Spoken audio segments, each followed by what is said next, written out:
Hello guys, welcome back. Let's move straight into module 3. We've already touched on module 1 and 2. Module 1 focused on the foundation of wireless and also mobile networks. Module 2, we touched on how IP networking is and how we are able to concentrate on the wireless local area network operations, how it works. We touched on all these in module 1 and 2. In module 3, the concentration is going to be on security threats across these three environments. That is the wired, the wireless, and also the mobile environment. You and I know very well that today's network infrastructure is no longer limited to a single platform. And because of that, most of the organizations operate physically connected networks. So in such situations, you would have the Wi-Fi environment and also the mobile ecosystem simultaneously being put together to enhance the network infrastructure of these organizations. We should bear in mind that this interconnected structure creates a modern attack landscape. And because of that, we believe that where there is even one vulnerability in one of these environments, there's a likelihood of it affecting the entire system. So, understanding these three domains, that is the wired, wireless, and also the mobile environment, is quite important because an attacker no longer targets the network in isolation.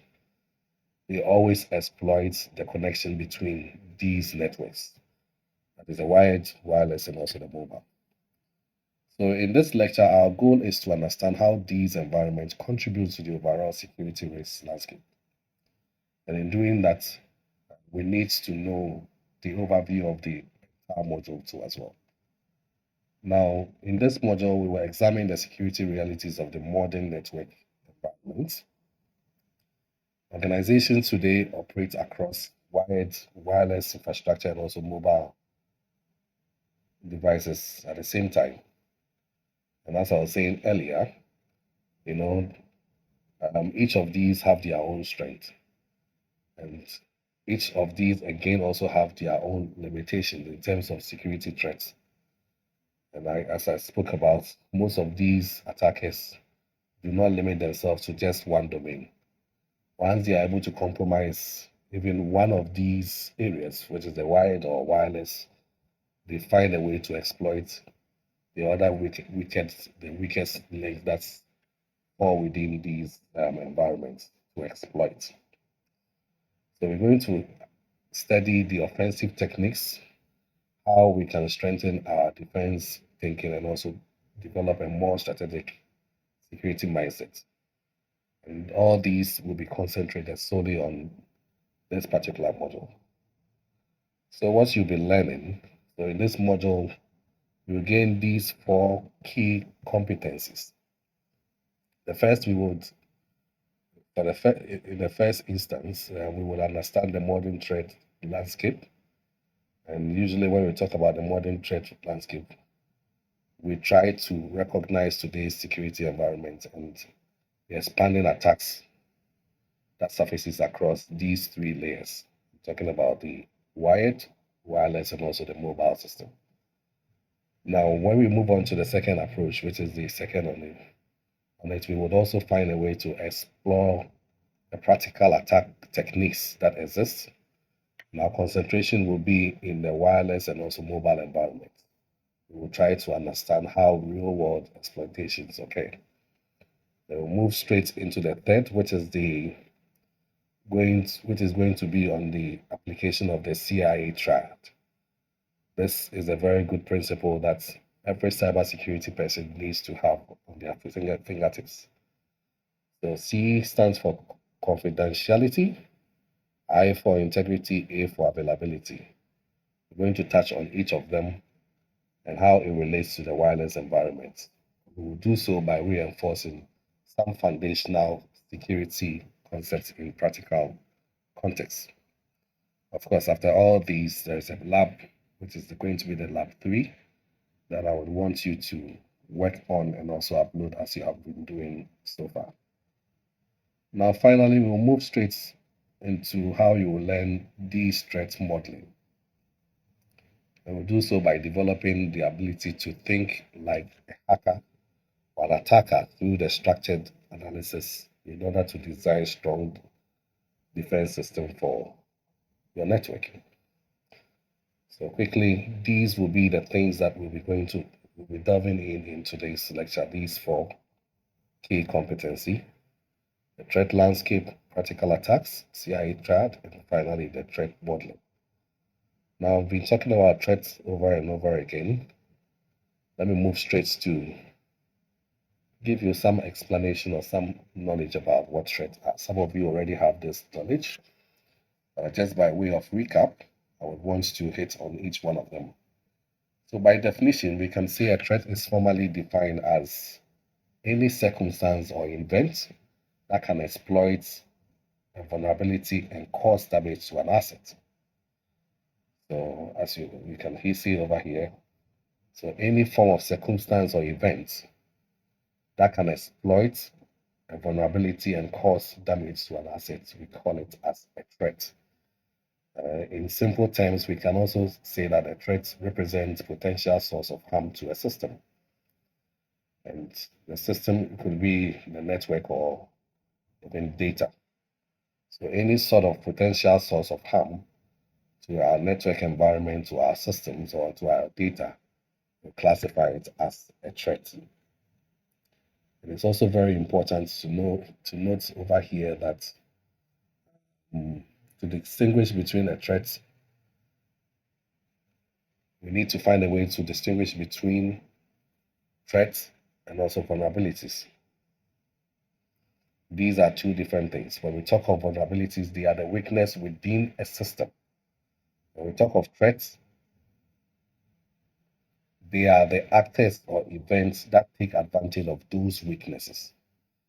So might get informed with these two terms. Increases or in exam, if you are told to distinguish between these two, you should know what we are talking about.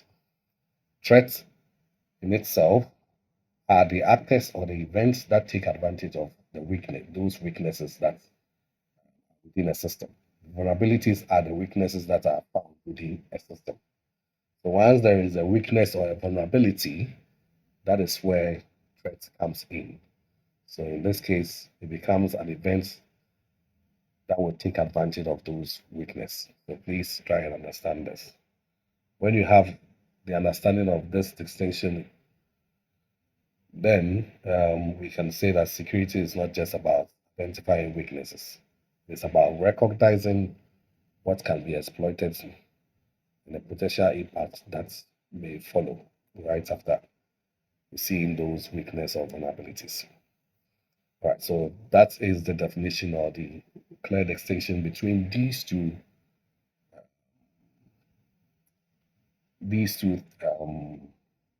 definitions, threat and also vulnerability. Now, there are some key security components that you need to know. You have to understand the security properly. So, first of all, we'll have to understand these four core components: the assets, the threats, vulnerability, and the risk. I've already explained these two, and I associated assets to a threat in the previous definition from here. But in this case, I'm going to give a clear definition for each of them. Now, an asset is anything valuable that needs protection.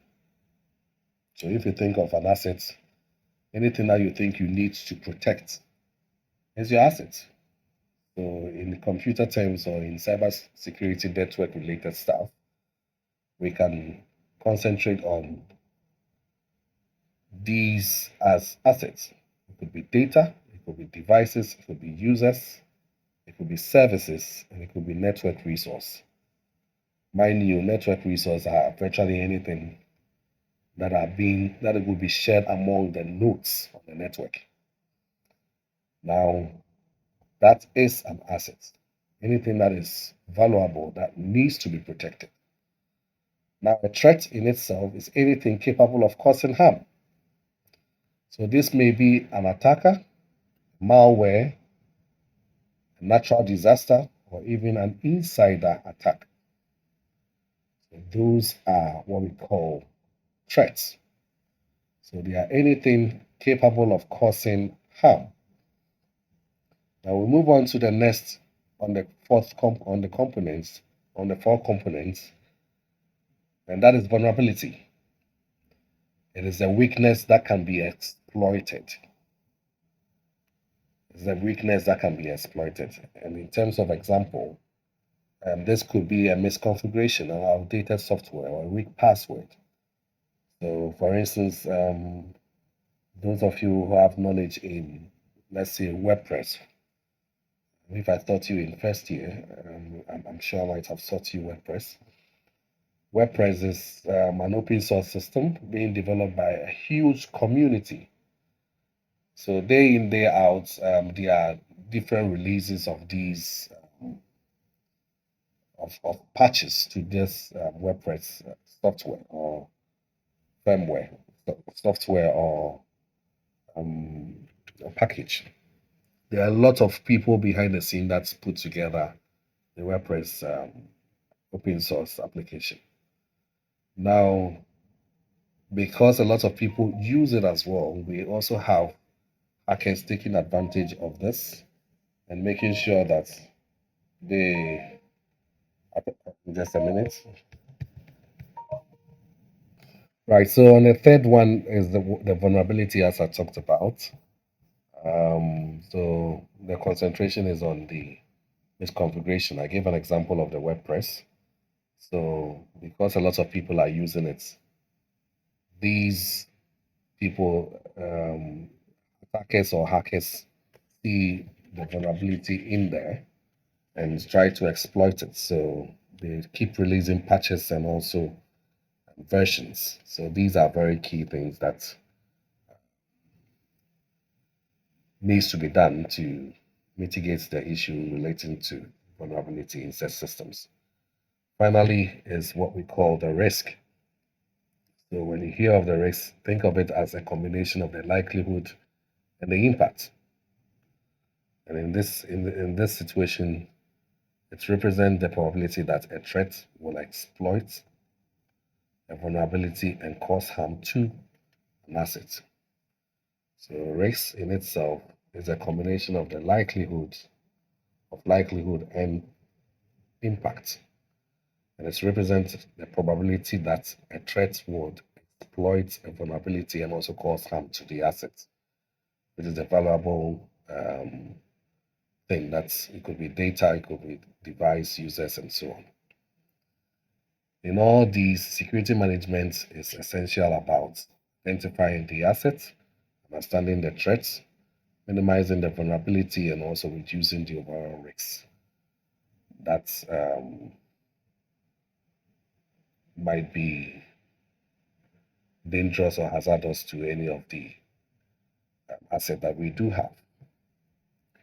Now, let's analyze this university Wi-Fi attack scenario as you see on your screen.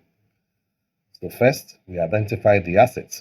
In our case, the asset could be students' login credentials. And in this, in terms of the credentials, what the credential does is to provide access to maybe the student's academic records, systems, emails, sensitive personal data, and so on. So that is the asset. Now the next will be the vulnerability. So the campus Wi-Fi itself is either open or protected with weak encryption, which could be the wired equivalent privacy, which is the WEP. So whenever you see a Wi-Fi that is open or possibly has a weak encryption, like the WEP, from your previous labs, you know of what these are. You should know that WEP, although it could be a form of encryption, this particular cryptographic encryption is it's not the best. It's broken and it allows attackers to recover the encryption key easily. So that could be a vulnerability. So the campus Wi-Fi, if it is open If it's not open and it's applying WEP with a wired equivalent privacy, then we have an issue. In terms of the threats, let's consider that one. Because the Wi-Fi signal extends beyond buildings, an attacker can sit in the parking lots or wherever on campus. It could be seated somewhere closer to the Wi-Fi connection, passively sniff network traffic. Mind you, the concentration is on these type of security. Either is an open or it's using this particular type, which is the WEP. So what the attacker will do is will sit anywhere on campus, closer to the Wi-Fi, and passively sniff the network traffic. So in passive sniffing, that tells you that you don't see him even on the network.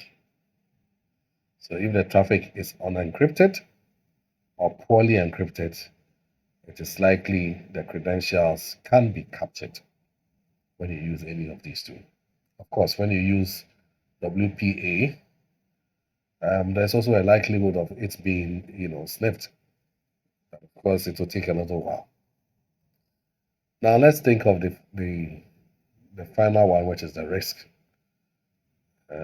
Still analyzing the university Wi-Fi attack scenario. The risks in this case are credentials that are stolen. Once these credentials are stolen, it will lead to unauthorized access, impersonation, data breach, and possibly the escalation of user privilege into deeper university systems.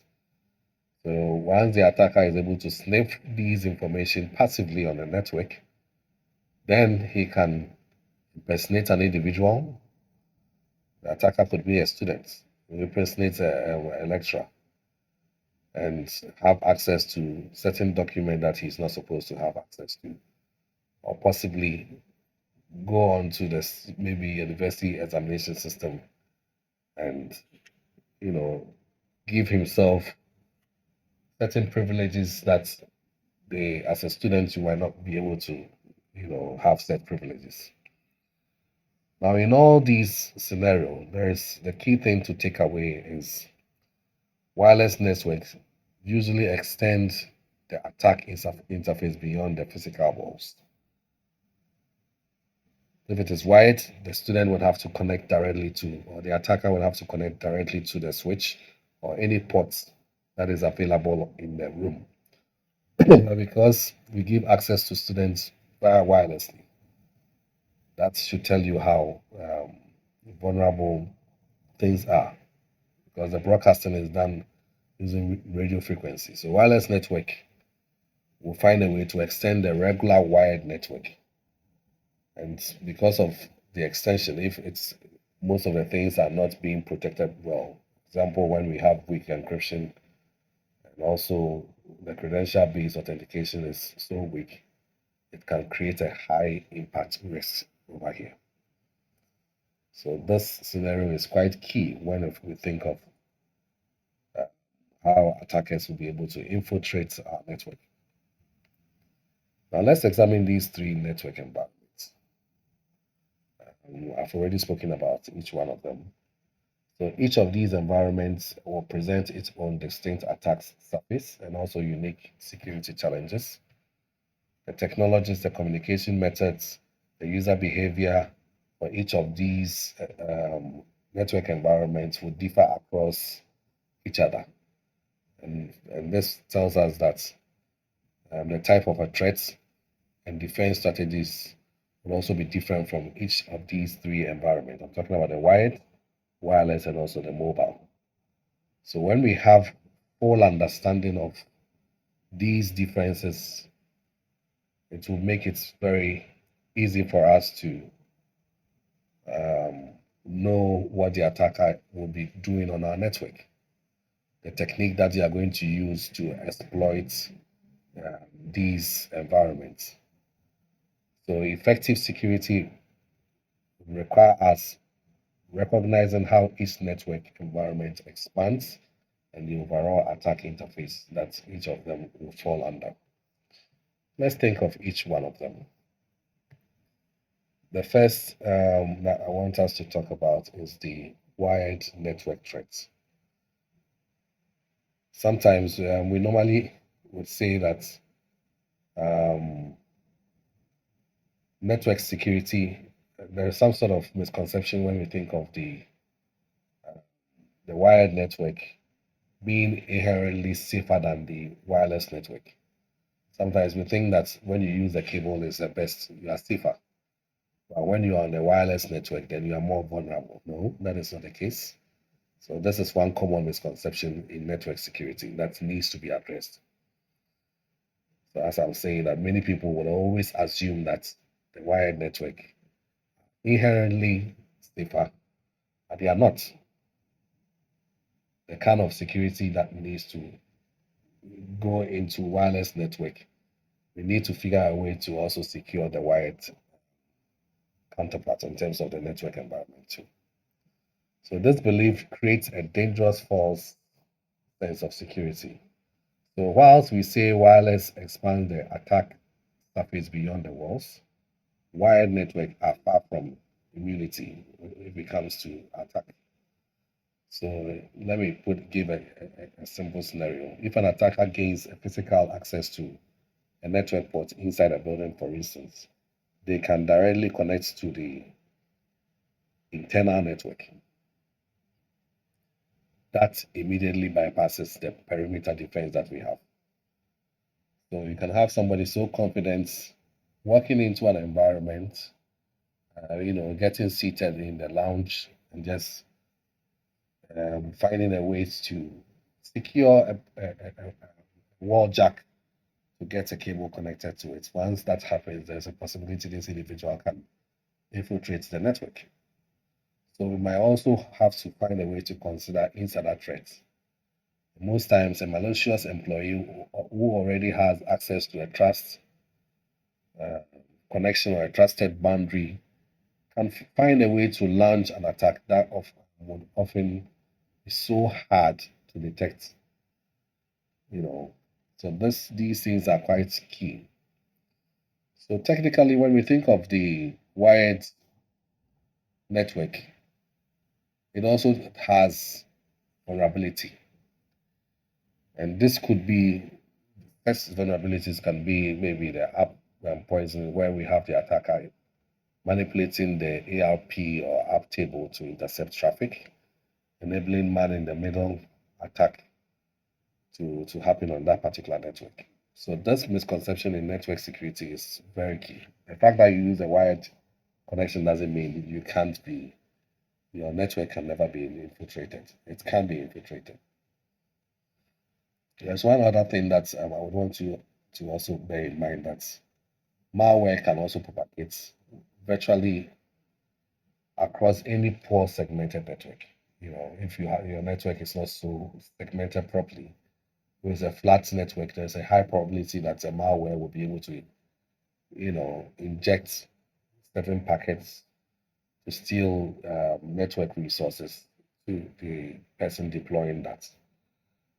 So there's the key thing to note over here in terms of the wired network threats is that security is not determined by whether you are in a network which is wired or wireless. No, it is determined by the access control, the segmentation that you have on the network, the monitoring process, and sometimes the encryption processes or standards that you use to encrypt data that is being rushed on the network. Now, let's pick a simple example of this for the wired attack. So if you look at this particular scenario, we can have an attacker walking into a building during business hours. And what he will do is to dress as maybe a contractor or maybe a janitor. No hacking tools. We'll not see him having any hacking tools yet. Just social engineering and also confidence. The fact that he's wearing maybe a janitor clothing, you might think, oh, this is a janitor going to clean a place, a washroom or wherever. With the social engineering or the confidence that he has, it's easier for such individuals to infiltrate a network. How do they do that? They will find an unused Ethernet port more like the wall jack, in a conference room and plug in a laptop with their network cable. So once they're able to do this, at this particular point, you see that the attacker who has pure technical know-how will be able to infiltrate the entire network. So within minutes, they can begin to capture internal traffic. They will find ways to map the network topology. They identify active hosts. They will possibly discover server or domain controls. See, with just the social engineering and also the confidence that they exude, they'll be able to do all this. You should notice something important over here. No wireless attack was required. All he needed was a network cable and a laptop. That's all. No Wi Fi cracking, no rogue access points,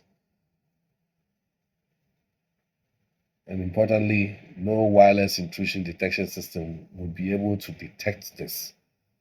Because they are directly connected to the wired connection, which is on the premise, as I said, in the conference room or whatever, wherever it is.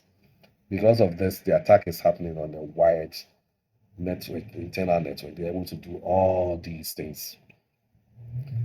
This reinforces a critical principle that says that physical security is not network security. So that misconception needs to be erased. And the fact that you're using a wired network doesn't mean that you are protected. You are not protected. And mainly because if an attacker can plug into your network, they already have passed your perimeter and they can have access to it. Of course, wireless also have its own issues because we will have to, figure out a way to go beyond the wireless before you can come onto the network. But physically, this is very possible with just social engineering and confidence. Let's speak about the other type, which is the wireless network threats. Now, why wireless network is riskier? Let's examine why this wireless network is considered riskier compared to that of the wired network. So, first of all, there is no physical access that is needed to the premise. An attacker doesn't need to enter the building. They can operate from a parking lot or anywhere within range of the wireless signal, a nearby office, or even a public space. In wireless security, proximity replaces physical entry. And it's one key thing that makes this wireless uh, network so risky. If you look at the second scenario, which is a signal interception, because wireless does its broadcasting using radio waves, it can be captured by anybody within the same range, within the range of the radio signal, using inexpensive hardware or soft open source tools. In lab one, lab two, I'm sure you've been able to, capture some of these few things. You're able to see the ESSD, you're able to see the SSID, and all those, and possibly even the channels that they are even broadcasting.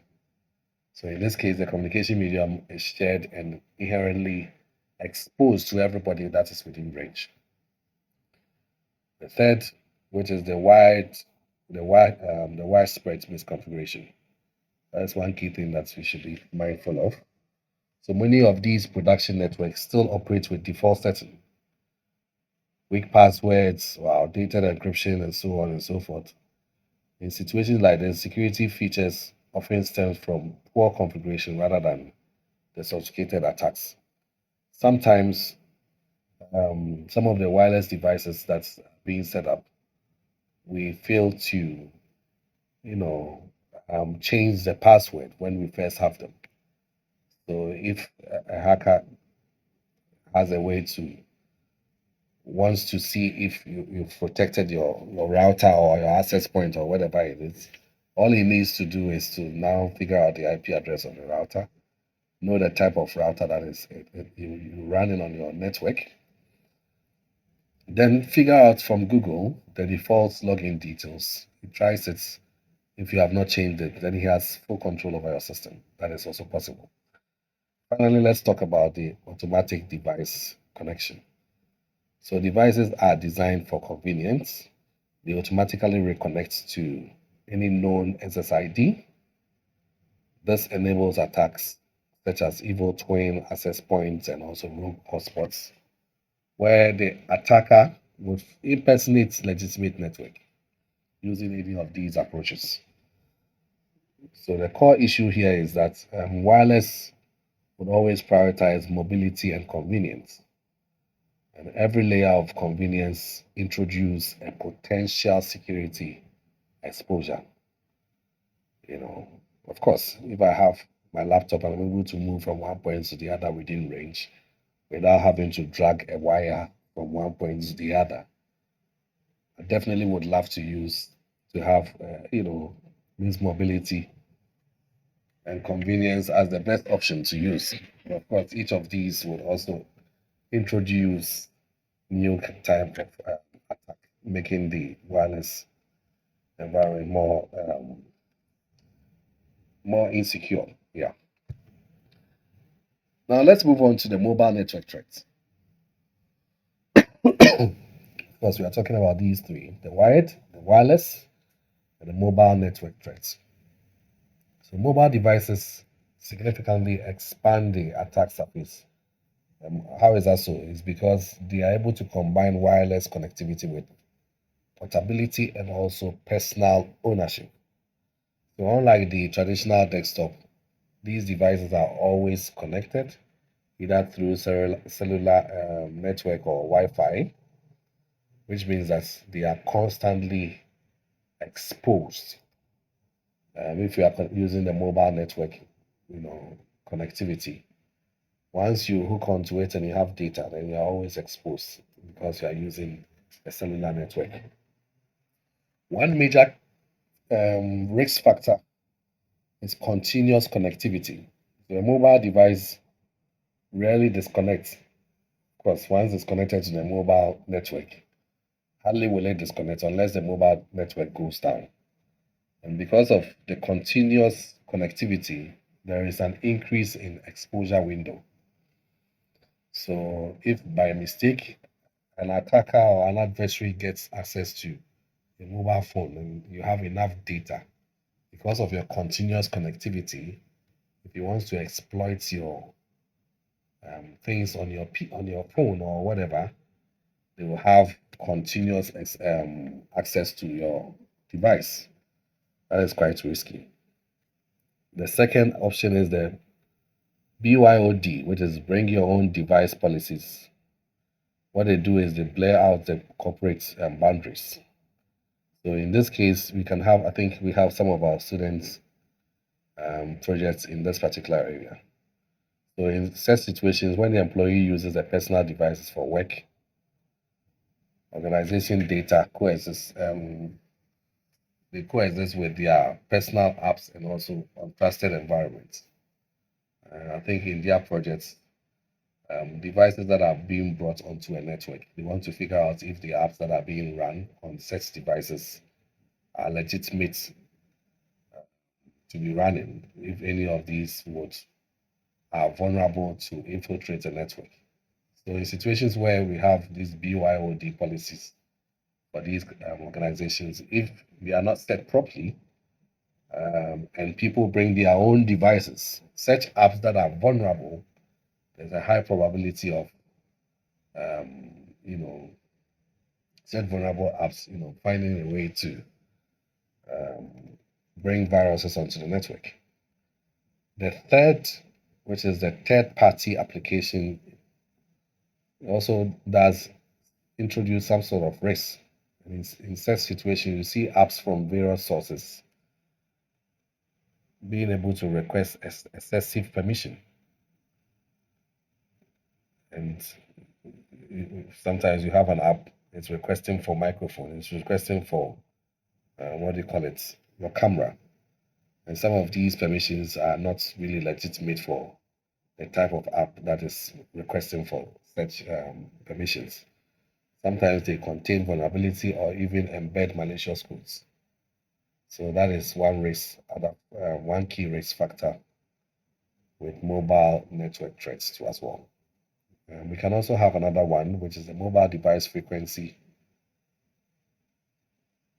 move between networks. So we have your home network, you have the public Wi-Fi, you have the enterprise network. They all increase. They are all increasing the likelihood of connecting to compromised environments. You connect to your mobile network, connect to a friend's connection hotspot, you connect to UMAT network. There's a high probability that you might be compromised in any of these environments. Finally, the IT teams also often have limited visibility to some of these mobile devices that are active on the network, especially on the unmanaged or lightly managed devices. These are very key things that are key risk factors that we need to have knowledge of, especially in the area of mobile network threats. Always remember that mobile devices are not just endpoints, they are moving network bridges that carry organizational data across multiple trust zones or environments. So please, let's have that in mind. Let's talk about some common WLANs attacks that exist. Now, when we talk of wireless sniffing, sometimes the key word that we normally use is eavesdropping. Wireless sniffing, so quizzes, exams, whatever. When you hear somebody talking about eavesdropping, the concentration is on what we mean is wireless sniffing. So, what is sniffing in itself? It's simply the act of capturing network packets that are traveling across a wireless network. So, if you use Wireshark to capture network traffic, the network packets that are being traveling that are traveling across a wireless network, then you are sniffing, or you are wireless sniffing, or you are eavesdropping.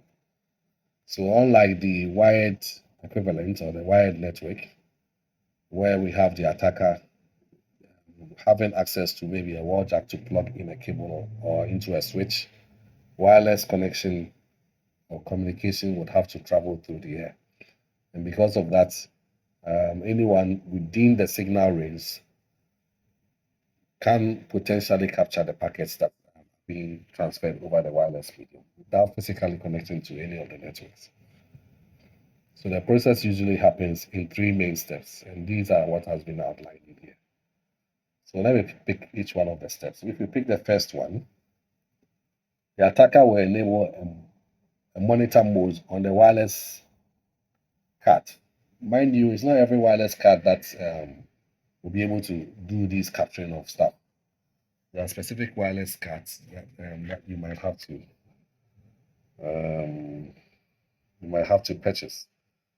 I think some years back I used one which is the 802N wireless network card. It's been a long time I saw this. Yeah, you can use it to capture some of these things in a monitor mode. So in normal mode, the Wi-Fi card or the wireless card only listens to traffic meant for it. But in the monitor mode, it listens to everything in the air. Remember, it's not every wireless card that will be able to do this. But majority of them are able to do some of these things. So in a normal mode, the Wi-Fi card, interface card, what it does is to only listen to a specific traffic which is meant for it. But in the monitor mode, it's listening to everything in the air, all the packets from nearby devices and access points and so on. So that is the first process that is amongst these three main steps in the sniffing process. Now, secondly, what happens is the attacker captures the packets. This is done passively, meaning that they just listen. They are not interacting with the network yet, only collecting traffic between the broadcasts over a Wi-Fi connection. And thirdly, they extract useful data from captured packets. So if the traffic is encrypted. They may retrieve usernames if the traffic that is being captured is not encrypted, especially when you are running on the open wireless and also WAP and so on. The traffic that will be captured will not be encrypted. So the adversary or the attacker will be able to retrieve your username, your password, your emails, or any sensitive information that are being transmitted over the wireless medium directly. So even if the content is encrypted, the metadata can still be vulnerable. So it being encrypted doesn't really mean much. Sometimes, things that are happening on the network goes beyond just what we see. We can also tap into the metadata that can make the packet that we've captured very vulnerable. So now, what exactly can the attacker capture during this process of sniffing or maybe eavesdropping? They can capture unencrypted traffic such as HTTP, FTP, telnet session. Be mindful that these are important protocols that transmit data in plain text, making them easy to be read by these attackers. Again, they can also collect metadata. They can get to know um, the MAC addresses, the SSID, the signal strength, and so on. So those are the metadata that the attacker will be able to capture.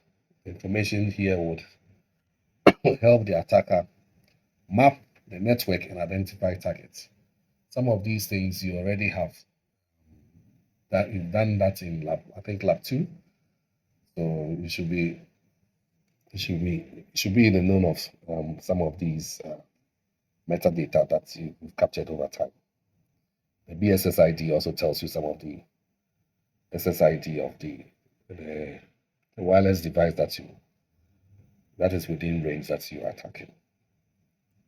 One other thing that you should also be mindful of is the fact that the attacker can also capture WPA and WPA2 authentication handshakes. These handshakes can later be used in offline password cracking attacks. Using the right cracking tools, you'll be able to do that. So, what should you take away from this particular slide in terms of the eavesdropping or the wireless sniffing? Always know that wireless sniffing is passive.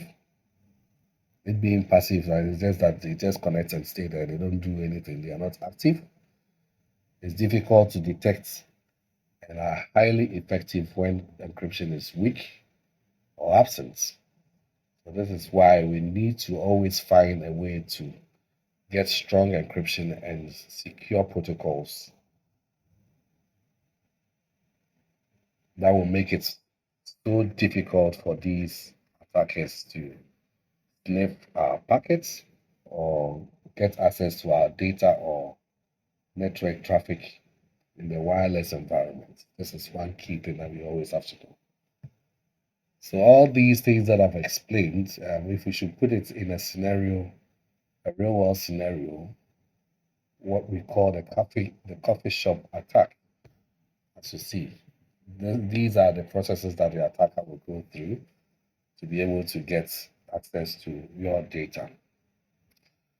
So in explaining, you can imagine yourself as an attacker sitting in a cafe, assuming you are a well-versed person in capturing people's data and all of that. So whilst you are sitting in a cafe, just like any normal customer, you open your laptop and you just run a Wireshark in a monitor mode. And in this case, the cafe is offering a free public Wi-Fi. Sometimes they tell you free things are not never free. So the cafe offers you a free Wi-Fi, a public Wi-Fi. Importantly, it is open network. There is no encryption. Once you see open network, please run away. Because the network is unencrypted, all the wireless traffic is being transmitted in plain text through the air. So everybody connected onto the network traffic, the wireless in the cafe, because you've launched your Wireshark in monitor mode, you'll be able to get access to all the traffic or packets that are being captured. The pickup files, as we normally say. So within just 30 minutes, you can capture a significantly large amount of sensitive data. And some of these data will be in the form of in these particular forms. So, for instance, if someone is checking their emails using the POP session, like the POP3, as you see here, without encryption, their email credentials, username, and password can be directly captured. If the user is also browsing websites over HTTP instead of HTTPS, the attacker, in this case, which is you sitting in a cafe, can capture session cookies. With these cookies, what you can do is um, you need you don't even need the passwords.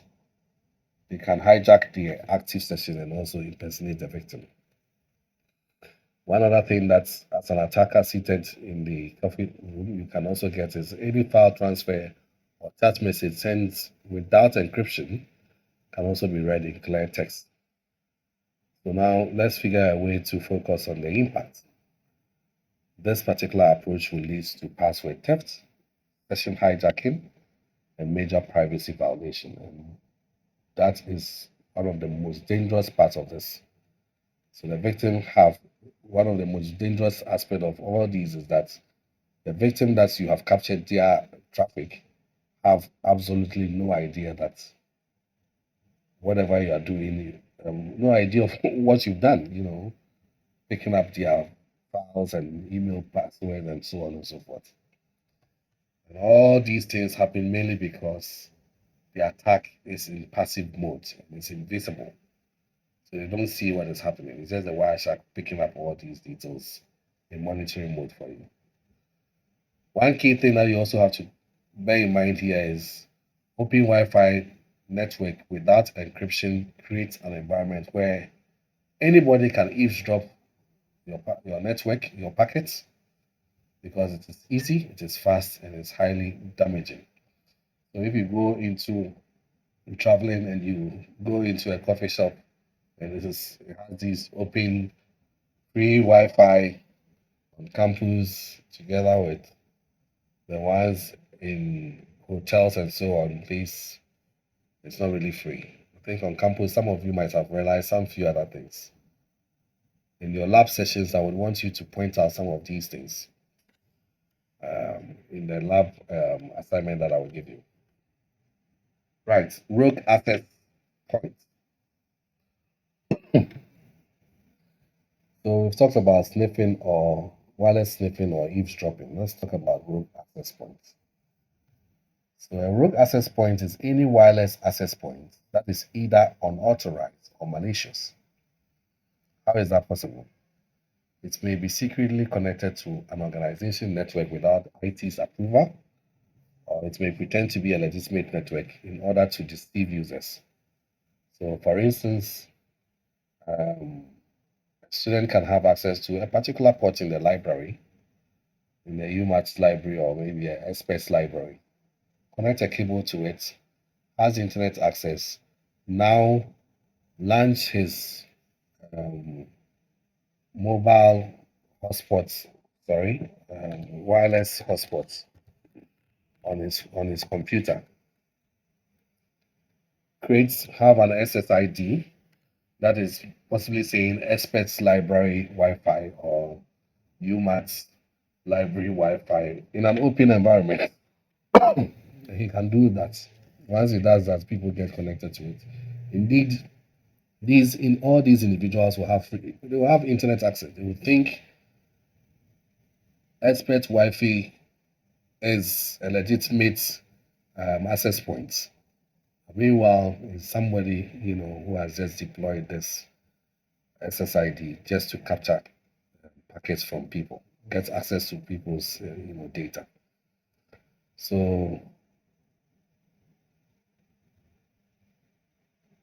If I should put it in a simple term from here, when we talk of the rogue access points, it is any Wi-Fi network that should not be there, or one that is pretending to be something that it is not.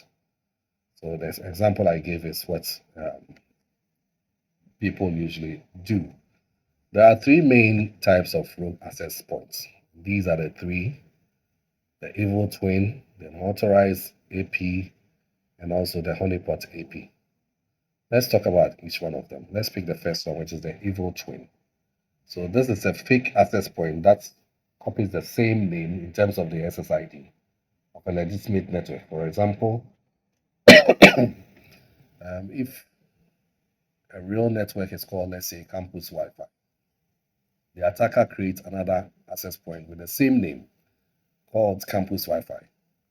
So often, most people will think that that is legitimate. So the attacker will boost the signal strength so that devices automatically connected to the stronger automatically will connect to its stronger signal.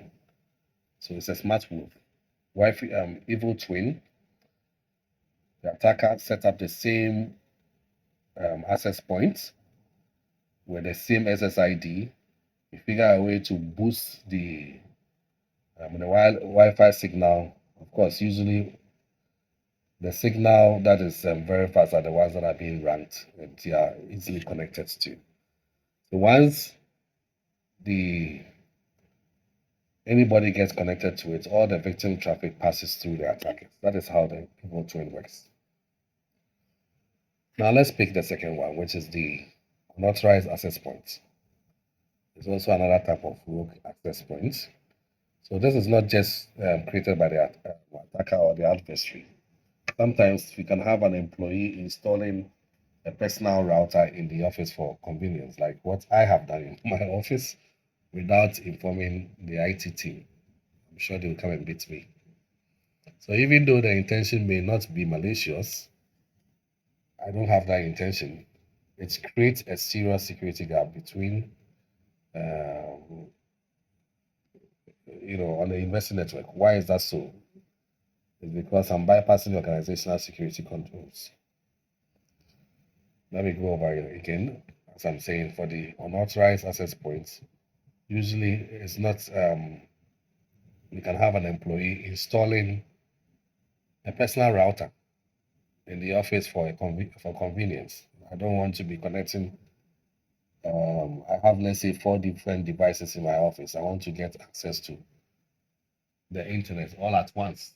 So I can set up a router in my office and it will pick up the first IP and now broadcast me with the internal for my other computers or other devices instead of having to connect it one by one because I have only one port in the office.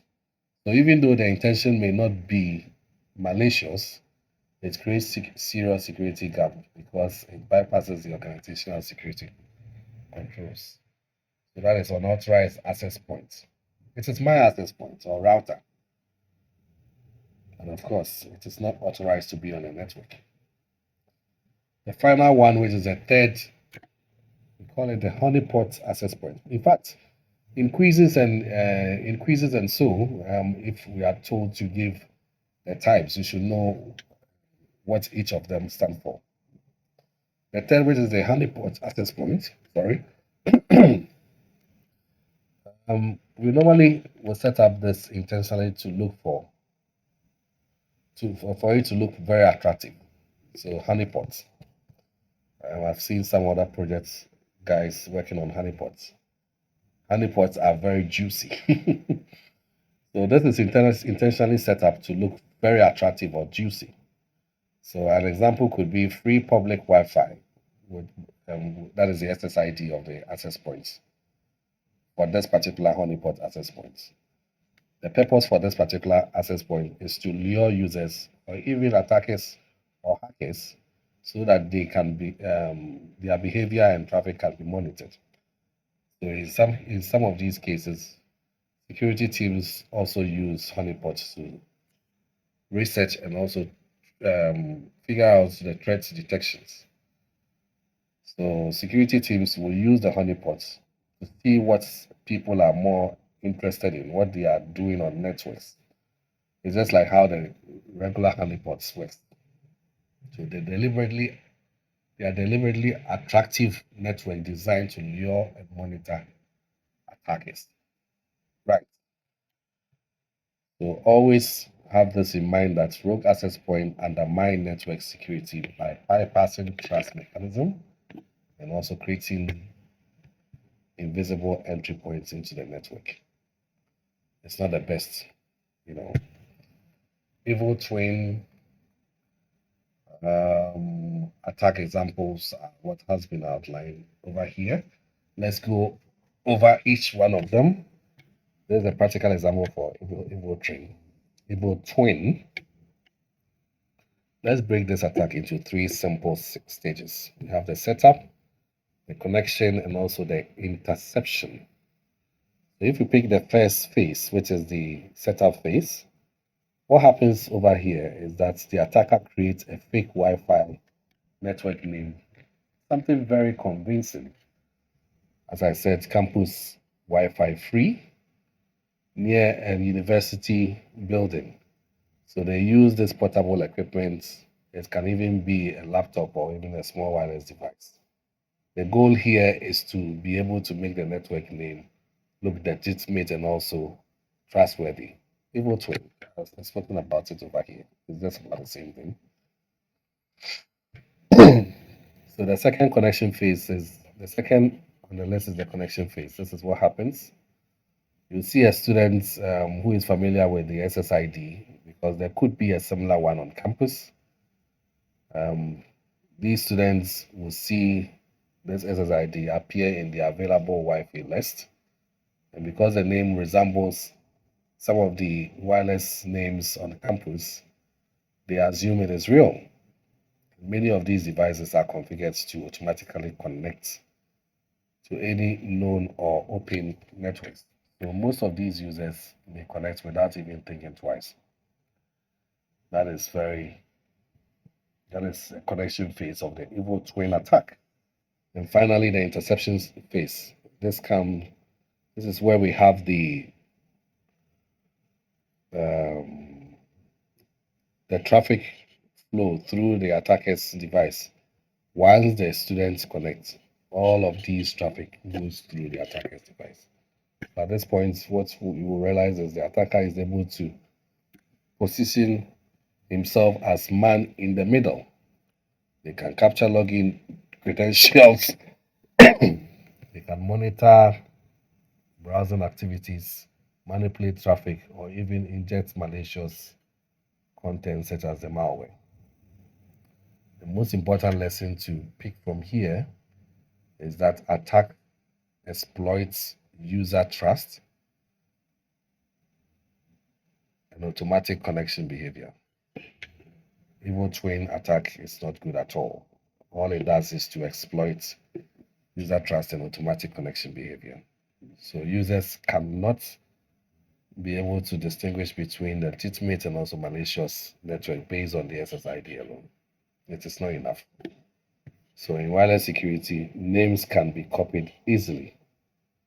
Trust must never be based on SSID. It's not enough. Right. Let's talk about denial of service. I think this one, majority of you know what it is, but just as a way of recapping, I'm going to talk about it. Now, a denial of service attack mainly is designed to make a wireless network unavailable to legitimate users.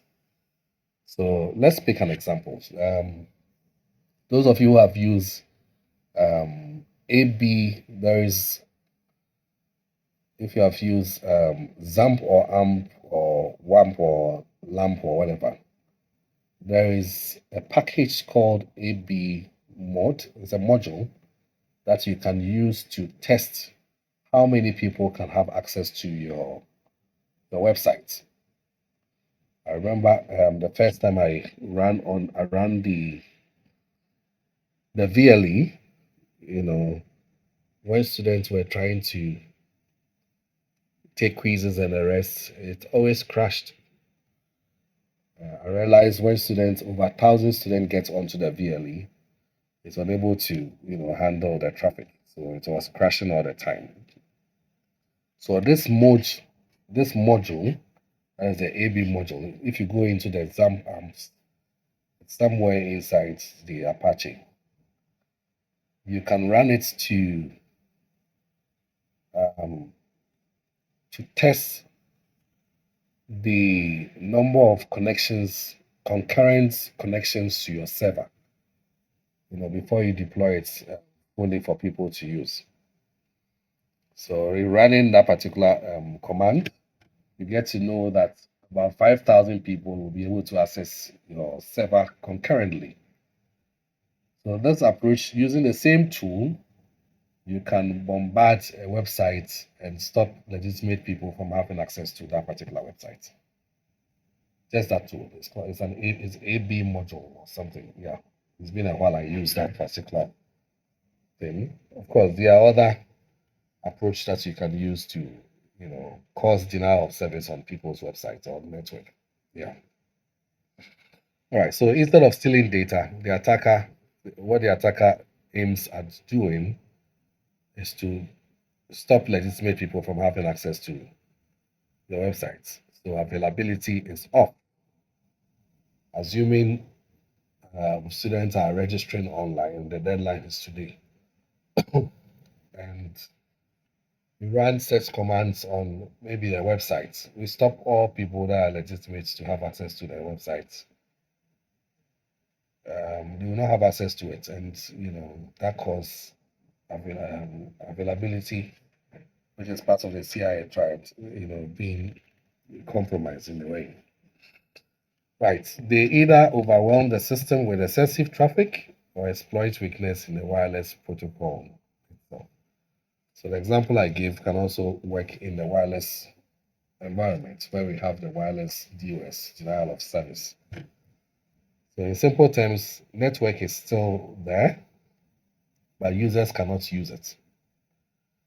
So there are several common wireless denial of service techniques that exist. The ones that you see here are the outlined ones. Basically, the three that you see are the common ones.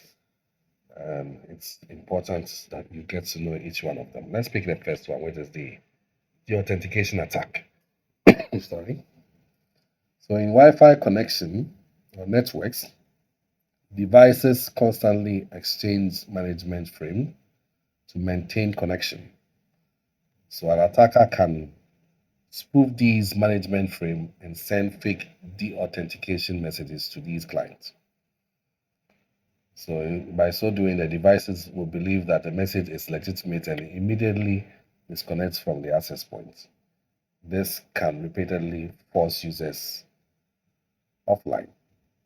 So that is the de-authentication attack. It's one of the denial of service attack techniques that attackers normally use. The second is the RF jamming. So how does it also work? It's also one of the wireless communication that depends on radio frequencies. That's why we have the RF. So in RF jamming, for instance, the attacker floods the frequency bands. It floods the frequency bands with noise or interference. So as a result, you see that most of the legitimate signals will not be able to transmit properly. So the devices will experience severe disruption or total loss of connectivity. And this is more of a physical layer attack. Physical layer attack. Right. The third, which is the AP flooding, that is the access point flooding, can also handle a little. Oh, sorry, the AP flooding. In this case, we can have the access points being able to handle a limited number of authentication or associated requests. So anytime an attacker overwhelms the access points by sending massive number of fake requests, obviously you will notice that the access points will become overloaded and cannot respond to any other legitimate person that wants to connect to it. So always note that when we talk of the denial of service in the one, the concentration is on availability. So wireless denial of service attack always targets availability. So even if the data remains secure, the network becomes unstable, which is very critical in environments like hospitals, enterprises, and also on campus. As I said, if you are registering and a denial of service attack is being launched, you can imagine how access to important resources would be denied. That is one crucial thing that denial of service attack can happen on. So each of these things, authentication, attack example, this is one thing that can happen. I think I've explained that. So I'll move on to it. Let's move on to mobile threats. So we'll finish with the wired threats, wireless threats. We're moving to the mobile threats. So that is a unique security challenges in the mobile ecosystem. Now let's shift our focus to this mobile malware, which is quite broader mobile threats as we see in a space of security. Now mobile devices, usually present unique security challenges. Why is that so? It's mainly because they are always connected, always with the user, and they also store large amounts of personal and professional data. If you compare this with the traditional desktop, smartphones combine communication, authentication, location tracking, can have financial transaction, and all of these all on one device. On your computer, you probably would have maybe email setup. But on your mobile phone, all these things can be put together as one. So let's look at these three major types of mobile malwares. That is the Trojans, the spyware, and also the ransomware. As I keep saying, most of these things you have knowledge of them, but it's just a way of recapping and just situating what each of them are properly so that when you're explaining in quizzes or in functions or wherever, you're able to explain properly and hit it right. Let's pick the first one, which is Trojans. So for mobile Trojans, for instance, these are malicious applications that disguise as something legitimate. And it could be in the form of a game, a utility app, a productivity tool, and so on. How is that done? Usually, the user installs it voluntarily from the App Store, Play Store, or wherever, especially if they are not vetted properly, believing that once they do install it voluntarily, the hope is it is harmless. But unfortunately, once it is installed, it may request excessive permissions such as access to contacts, messages, microphones, storage, and so on. So when such access are being granted, behind the scene, it can perform malicious actions without the user knowing and still would appear so normal. The fact that you download a software on Play Store or maybe App Store doesn't mean it could be it is legitimate. Anything can happen. Sometimes the EPK that you push to your friends in such areas could be malicious. That is how come these Apple Store and Play Store always try to vet your apps before they are put there. But you never know. Some of them could be disguised in a way that they might pass the test. So that is how the mobile Trojans. That is how they work. They are very malicious applications and they disguise themselves to be legitimate. Let's pick the second one, which is spyware. Now, most of these spywares they are designed to specifically monitor activities, as the name says, spy. So they will spy on whatever you are doing with your phone and all of that. They get to know your activities. And what they normally are able to do is to track your location, your record calls, captured strokes, the read messages, or even extract sensitive information. Most times, the user is often unaware that these things are happening or are being monitored. This particular type of malware is particularly dangerous because it directly targets privacy. Spywares are crazy. Let's pick the last one, which is the ransomware. Ransomware, which is also one of the mobile malware, either locks the device or encrypts the user data. So when ransomware came some years back, I think 2017, that is what's really happened. They will encrypt your data and expect you to pay um, in Bitcoin some amounts before the keys are released for you to decrypt your data for use. You can never guarantee if you're going to get the key being sent to you or not when you make the payment, but that is how ransomware works. So the attacker then they will find a way to encrypt your user data. Then they will demand payments using cryptocurrency in exchange of restoring your data access, your access to your data. This usually affects availability and can cause severe financial and emotional impact. If you are looking for something that is so key and it's been access has been denied, you can imagine the kind of emotional impact that will have on you. So if you talk about this mobile threats more broadly, the key idea is that mobile ecosystem itself has unique risks. Most times the devices are able to connect to public Wi-Fi, install third parties, Bluetooth, frequent movement from one point to the other, insecure environment, and so on. These are quite not the best, making us so vulnerable. Sometimes too, the devices are also able to contain some of these sensitive data, such as banking apps, authentication, and so on. So when we combine mobility, constant connectivity, user behavior, it makes these mobile security one of the critical and evolving challenges that exist in this particular type of environment compared to that of the wireless and the wired. Mobile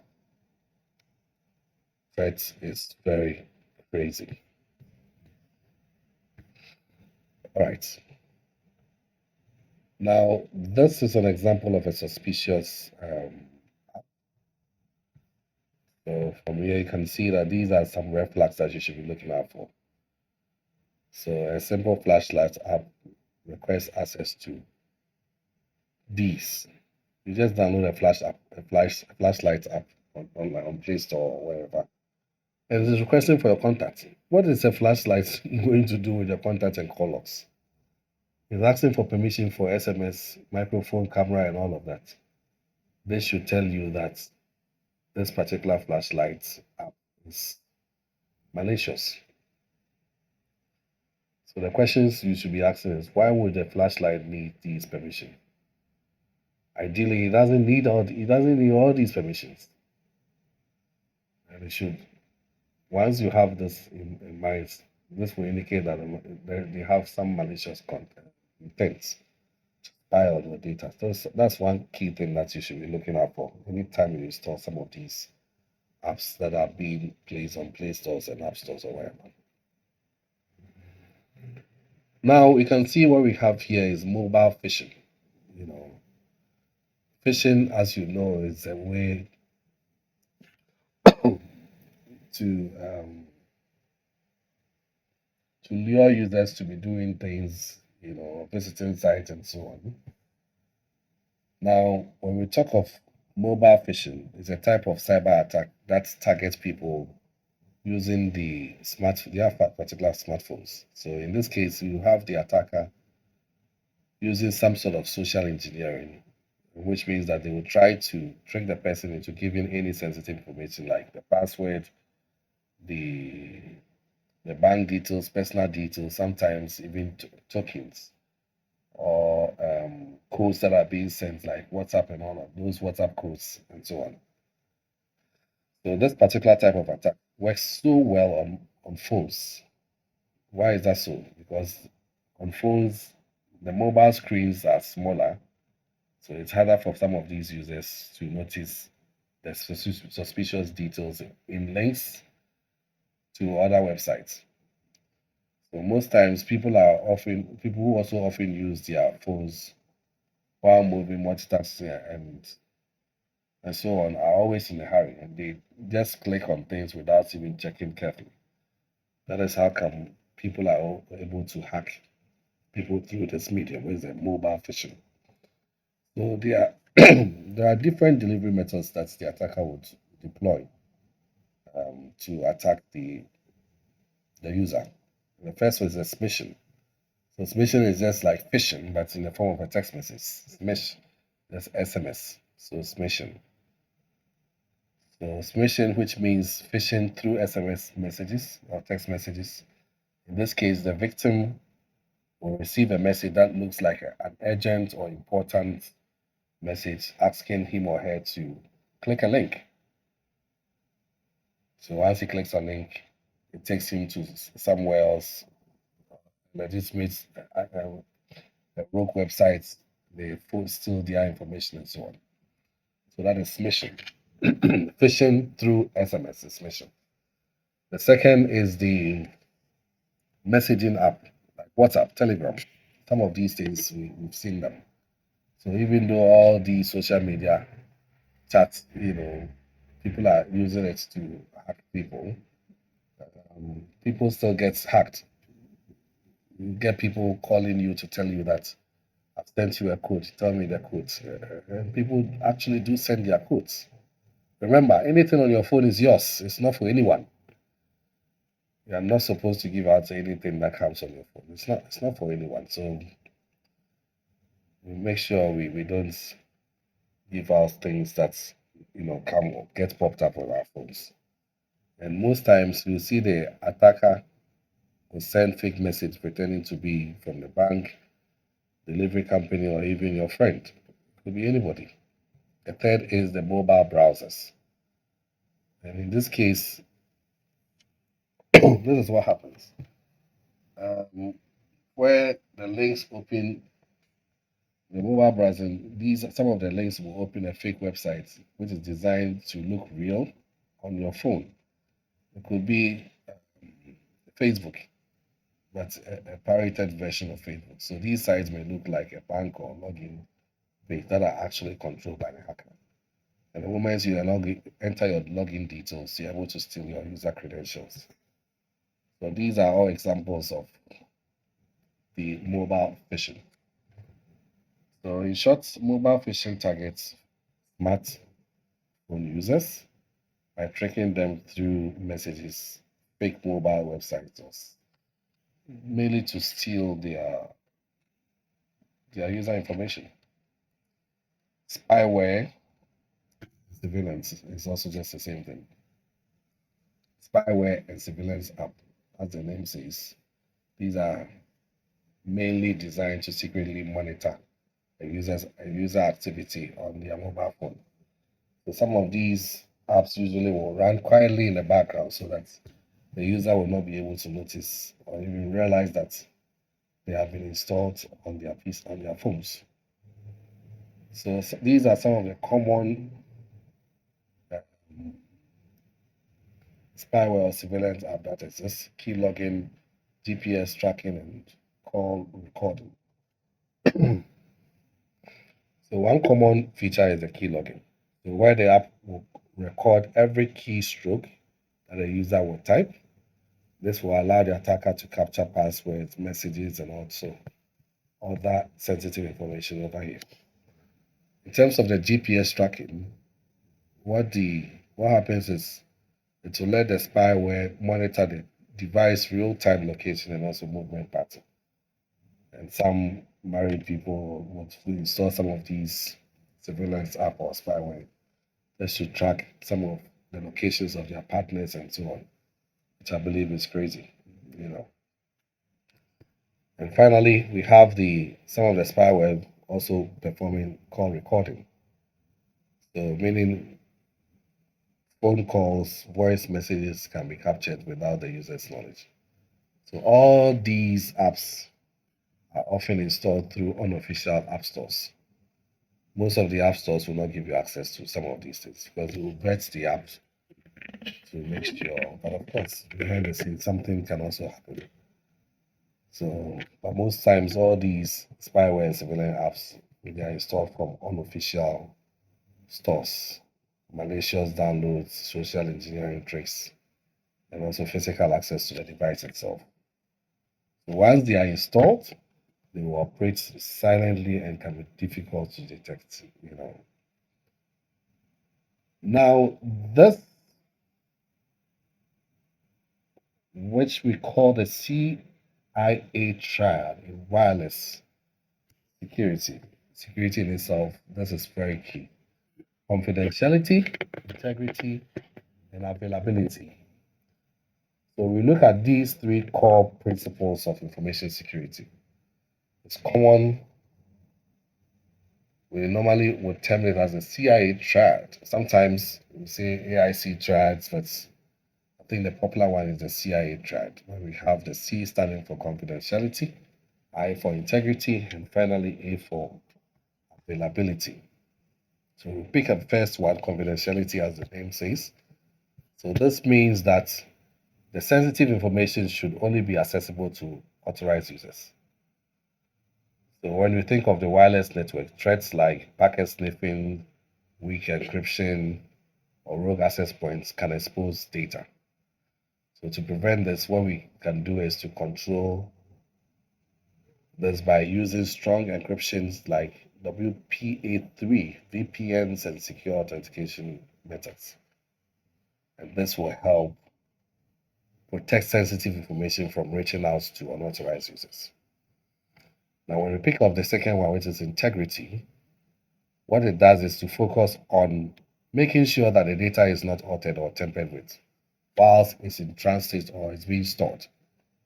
So in such situations, in a wireless environment, attacks like man in the middle attacks, packets injection, app spoofing, they can find a way to modify the data. So we need to find security controls such as encryption and also message authentication codes that will help ensure that the data remain accurate and trustworthy, either through transmission or at rest, data at rest. And the final one is the availability. I think I explained this in some other previous slides. So with availability, what it means is the system and the network should remain accessible whenever the user needs them. It doesn't need to go off. So most times, if these systems are off, then it means that there is some sort of attacks like denial of service attack, RF jamming, or de-authentication flags have been deployed on set systems. And when such happens, then it means it will disrupt the entire network access. People that are legitimate to have access to it will not be able to have access to such systems. So how do we protect availability? We'll do so by making sure that organizations will use intrusion detection systems and also figure a way to have redundant access points and rate limit to keep the network running reliably. So those are key ways that we can use to protect, to make sure that our systems are always available to legitimate users. So this is an introduction to threat modeling. In itself, when you say threat modeling, think of it as a structured way of identifying possible security risks before attackers or adversaries can take advantage of them. So when you put up a modeling which is structured in a way that identify possible security risks before the adversary is able to take advantage of such a system, then we are thinking of what we call threat modeling. So in other words, you can also think of it as it helps security professionals to think like attackers or hackers or adversaries so that they're able to predict ahead of time how a system might be targeted and protect it in advance. Now, there are processes that usually starts that needs to go through to be able to achieve this. So such processes usually start with identifying the assets, that is a valuable thing that needs to be protected, such as the data, the device, the network system, and so on. So after that, we identify potential threats that could target those assets. And next, we also look out for vulnerabilities, which are weakness in the system that the attacker might exploit. When threats and vulnerabilities exist together around the valuable assets, they create risk. So finally, security teams will have to propose controls or protection, such as giving out strong authentication, encryption, and also monitoring system to reduce or mitigate or eliminate these risks. So the goal here is to find a way to understand the possible attacks early enough and design the system in such a way that it will secure it ahead of time before the adversary even think of coming in. Now, for your lab, I would want you to go through lab 3. I will set it up. It's being set up online. I want you to go through and finish this particular lab by Wednesday. Right. So these are some few things. Wi-Fi, student device, that is assets, threats, vulnerability, and controls.